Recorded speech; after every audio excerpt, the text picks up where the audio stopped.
Hello, everybody. How's it going? I'm Craig, and this is the Spirit of Vinyl. How's everybody out there in the vinyl community doing this week? Hope you guys all had a wonderful week. Everything's going well for y'all. Before I get started, I just wanted to say I've been kind of absent in the last week or so. I've been real busy. Haven't had a whole lot of time to watch a whole lot of videos. So haven't been commenting or doing as much as I would like because I just haven't had time to watch videos and do a whole lot of stuff. So that being said, I really appreciate all you guys out there doing your things, and I'll get back to it. Sometimes life is just life and we get busy, and you know how it is. So, um, yeah, but everything's going good here in the Spirit of Vinyl world. So hope you guys are all doing well out there as well. It's Friday. I'm not doing cheers this week, so I'm gonna save my drinking for tomorrow night. We got friends coming over, so like I said, I hope you guys are all doing great out there, and I hopefully have some more time this weekend to watch some more of your videos, get caught up on if there's any contest or any threads or anything that I need to jump onto. I'll find that out here later. So, all right. So, what I want to talk about this week is something I don't see enough of in the vinyl community, in my opinion, is 90s music. I don't see enough 90s bands and things that came out in the 90s. So I'm doing debut albums from the 90s this week. And I've got, looks like about 8 of them or so to go through. So we'll get to it. The 90s kind of gets, our age and stuff. We kind of forgot about that era. And I also get it because a lot of it's hard to find on vinyl. So, I don't have a whole lot. I mean, I have plenty of stuff from the 90s or whatever, but some of that stuff is hard to find, especially if you're looking for some rock and metal and stuff. A lot of it wasn't pressed on vinyl to begin with due to the time frame, and it just gets harder and harder and more expensive to find. So maybe I can understand that or whatever, So what I've done is I picked out some 90s debut albums from debut albums from the 90s. So here we go. I'm going to start off in 1999 with Slipknot, self-titled first album, obviously, because I'm talking about debuts. So this is from 1999. There's the front. There's the back cover. This is a 2022 repress. And this album came out, like I said, it came out in 99, and it went to number 51 in the United States and is 2 times platinum. So move that over here. Okay. There's the inner sleeve it came with. This 22 repress came with this inner sleeve. And there's lyrics on the back. And it is a lemon yellow. And there's your label right there. It's just got the black with the red S. It says Slipknot on there. Technically, this album has a number 870-621345. But I think it's just considered a self-titled album. So yeah, Slipknot. And I mean, honestly, when this album first came out, it was unlike anything I'd ever heard before. And I think a lot of us feel the same way. When this came out, we've got 9 guys playing metal, sort of an industrial new metal type of sound. And there was nothing like it at all. And honestly, they became one of the biggest metal bands of the last 25 years, honestly. So great record. Eyeless, Wait and Bleed, Spit It Out. Those were all big hits. No Life, Diluted. I mean, this has got some great stuff, but it's definitely different than anything that we ever heard before this, in my opinion. So, okay, next up from 1992, basically the very beginning of the rap metal revolution, Rage Against the Machine, self-titled album. It's from 92. This is a 2012 remastered 180 gram repress. This went to number 45 when it first came out in the US and is a 3-time platinum record. There's the back cover.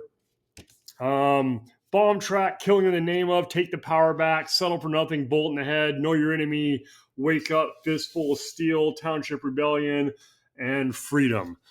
This is really, really great.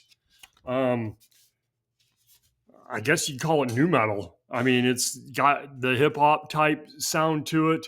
The thing about Rage, definitely, there's the inner sleeve, like protest type metal, definitely very socially conscious type of sound. Um, there's the label on it on the inner sleeve on the record itself. The thing about Rage Against the Machine, Tom Morello is a great guitar player, makes the sounds like, that was basically like something we'd never really heard before. But I really don't think their rhythm section gets the credit they deserve. You've got Tim on bass and Brad Wilk on drums. Together, they create a great sound, a great rhythm sound.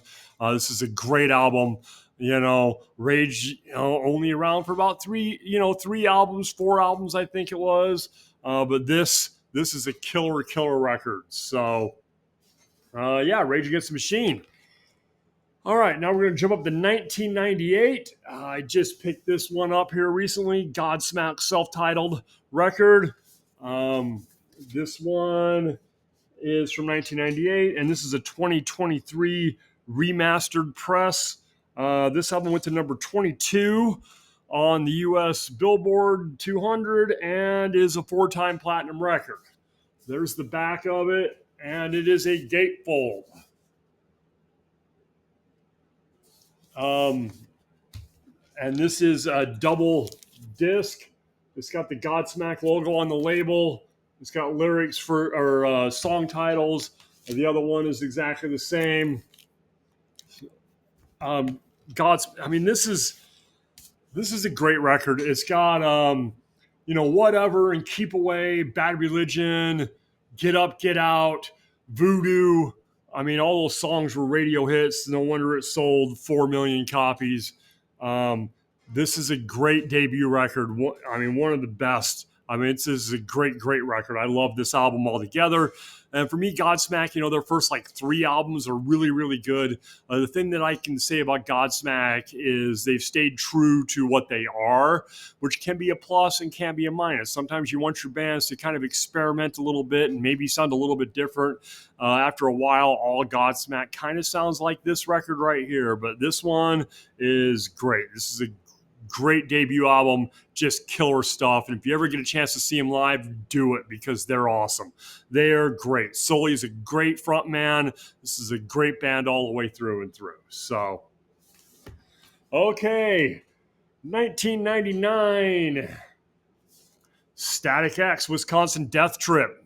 This is their debut album. This is a 2015 repress or reissue.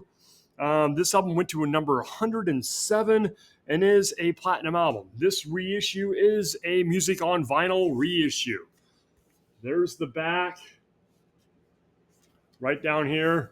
Right there, you can see it says music on vinyl. Gatefold. It had this cool little insert that's got songs and a little bit of a story about it. There's a picture of Wayne. Rest in peace, Wayne. And there's your label right there. It's just a black vinyl. I listened to this last night. This is a killer record. I don't think anybody sounds like Static X. I guess all this can be considered somewhat new metal. Static X, the thing is about new metal, it's a little different. This is way more industrial than, Rage Against the Machine or whatever. But this is a killer record. It's got Push It, I'm With Stupid, Bled for Days, Wisconsin Death Trip, Trances in Motion. This is a great record. Just killer stuff. One of my kids' favorite bands. It's one of the reasons I bought this. Besides the fact, it's awesome. Honestly, I just saw them. My last concert I went to. Me and my son went and saw Static X. Of course, Wayne's been dead for a while now, and Edsel Dope from the band Dope is playing the Zero character, and they are tremendous live. It is such a good show. If it comes to your area, go see it. Honestly, great band. Great. I mean, they were great. I mean, Wisconsin Death Trip is such a killer record. It's just heavy and hard and industrial sounding and just driving music. It's really cool because they've got like a programmer type. So there's lots of electronic type sounds in it mixed with the bass and the drums and the guitars and everything. And Wayne's voice is like nobody else's. So it's just a great album. I highly recommend it. If you can find it, like I said, that one was a 2015 reissue, Music on Vinyl reissue. Okay, so next, let's see. From 1997, Limp Bizkit, $3 bills, y'all. This has got like a weird Obi type strip. This is an unofficial press. This album first came out in 1997, and this is a 2022 unofficial. Went to number 56 in the United States and has sold 2 million copies. This is actually a very good repress for an unofficial. It's got this in it. All this writing in here is like a Rolling Stone review for the 20th anniversary, because this album came out in 97, and then they did a 20th anniversary re-release, and that was on there. But this is, like I said, this is unofficial. But this is a very good press. One of the records is white, pure white. It's got that. It's got this label on the other side. And sides B and C is orange. And there's the same thing. Printing on one side, picture on the other. Like I said, this is done very, very well. This was found in my local record store. You can see it was $48. This is one my son bought. He loves Limp Bizkit and Static X and all things new metal. He's 18 going on 19. All this music is before his time. He was not born until 05, but he loves 90s metal. He really does. So I saw that in the record store, and I'm like, I'm not spending $50 on a Limp Bizkit album. He came home with it one day. Look what I bought, Dad. I'm like, cool, and now we've got pretty much all of the Limp Bizkit records. So even the new one. So, Limp Bizkit, cool band. I get that Fred Durst, people think Fred Durst is kind of a dick, and maybe he is, and he probably is, but the thing about Limp Bizkit is Wes Borland is such a cool guitar player and is so experimental. The sounds on this record is just, some of the stuff that Wes is doing on the guitar is unbelievable. This is a really, really good record. I prefer Significant Other when it comes to Limp Bizkit, but this is really good. This has got, let me see here. Where's my track listing on it? I know it's got Faith on it. That was their big hit on here. There's really not much on here. They got a whole lot of radio play. They didn't really break, I don't think, until their next one, but this is a really good record. And like I said, side 4 on this pressing is one song. It's 16 minutes long, and it's just Wes Borland being experimental and just, using electronics and playing his guitar and just making weird noises. And it's just somehow it just all fits together, and it's really, really cool. So I really like this. So, all right. So now I'm going to go way out in left field for you guys from what I normally do. This is from 1992. Dr. Dre's The Chronic. Technically, Dre's debut album, even though he was in NWA all those years, this is his debut solo record. This is a 2001 reissue. It's been remastered, and this album went to number 3 in the United States. Is in a 3-time platinum album. There's your track listing on the back. The Chronic, Fuck with Dre, and Everybody Celebrate and Let Me Ride. One with an N-word that I'm not going to say. Nothing But a G Thing. That was a big hit. This album also introduces us to Snoop Dogg, who puts out his record like a year later with Doggy Style. What can you say about this album? It came with this cool insert. Got a picture of Dre hanging out in front of his probably 6'4", right? And stuff on the back. It's The Chronic, so there's weed symbolism everywhere, even on the labels. Both records, this is a 2-record set. But, I mean, this album basically introduces hip hop and gangster rap kind of makes it more mainstream, I think. Some of the early hip hop artists like to comment this is like gangster light. But this basically breaks hip hop kind of worldwide, I would say, and across all races and so on. Before that, basically hip hop and rap was more of a black thing. And I think this album comes out and makes it okay for white people to listen to hip hop music, I think. I mean, I don't know. I wasn't really paying attention to this type of music back in the 90s. Like I said, this album came out in 1992. But I kind of went through a phase in, the early 2000s where I was listening to a lot of hip hop and I was introduced to this record. So, I mean, I like this a lot. This is a really great record. This is one of those iconic albums that I think, will last forever. So, and this pressing is actually, like I said, this is the 2001 reissue remaster. It sounds really good. They did a really good job on the mixing and everything else, and they remastered it. It sounds awesome, so this is a great record. And I'm not huge on hip hop. I've only got a couple of hip hop albums, and that's it. And basically, well, I've got this and I've got Snoop Dogg. So you've seen half of my hip hop collection so far. So, Dr. Dre's The Chronic. I can't recommend this enough. This is just cool stuff to just sit back, smoke a blunt, sit back and listen to The Chronic. This is a good time. So, okay. Next up, going to 1999, Kitty Spit. Okay, so I know I've shown this before. This is a 2022 Record Store Day limited edition red.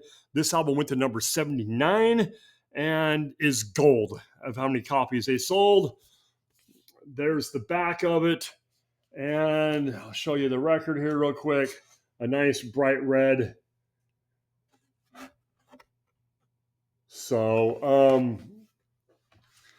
what can I say about Kitty? I mean, I like this. I like this record a lot. This has got some cool stuff on it. Spit, Charlotte, Suck, Do You Think I'm a Whore, Brackish. I mean, this is killer, heavy stuff.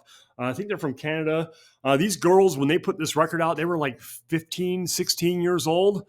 And if you listen to this and remember how young they were when they put this out, this is great. It's awesome. The lyrics and the guitar work and everything else are just tight and just a great band. They really are a great band.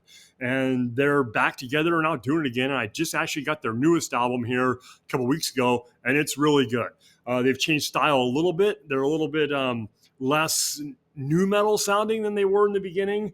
And, it's weird to lump these guys in with nu metal. They do have some hip hop influence, and I guess that's what we call nu metal, but this is a killer record, man. These girls could rock. I mean, this is straight up just heavy duty, hard, good, raw, heavy metal. So I can't recommend this record enough. But this is a Record Store Day release. I think I showed this when I first got it. It's got a nice little crease right there. That's how it came from the record store. When I asked the guy at my local record store, who I basically know personally because I'm there all the time, I asked for a discount. He told me to fuck off. So, it's like, nope, that's the way it came. You can fuck off or not buy it at all. I'm like, I'm just giving you shit, man. It's all good. So this is a great record. I am a little disappointed. It sounds good. It's pressed good. But for Record Store Day release and for me waiting in line for like 3 hours on Record Store Day in the morning, I expected more of it for RSD to put more stuff in it. Maybe, a picture sleeve or an insert or anything. It's just this. It's just the outer sleeve and the record. That's it. There was no inner sleeve, no cool hype sticker. There wasn't anything with it. So, but this is really good. The press sounds awesome. So, good stuff. And I got this because, it was a Record Store Day release. I'm like, oh, cool. That's a great album. I'll go buy it. So I went and bought it. And now they put out more on that record store. And now I've got 4 or 5 Kitty albums. Good, heavy, raw stuff right here. Really is. And the Lander sisters, who plays drums. And Morgan and Mercedes Lander, one's the drummer, one's the lead singer. I always get them confused as to which one's which. And they're still doing it to this day. And it's excellent. Just excellent stuff. So go ahead, pick this up if you can find it. I highly recommend it. especially if you like that kind of heavy music. All right, I got one more for you. This came out in 1990. Alice in Chains facelift. This is a 2017 repress, unofficial. This album went to number 42 in the US when it came out and is 3 times platinum. This has We Die Young, Man in the Box, Sea of Sorrow. Those are the big hits on here for sure. This is actually a really good record. Like I said, their debut album. I remember.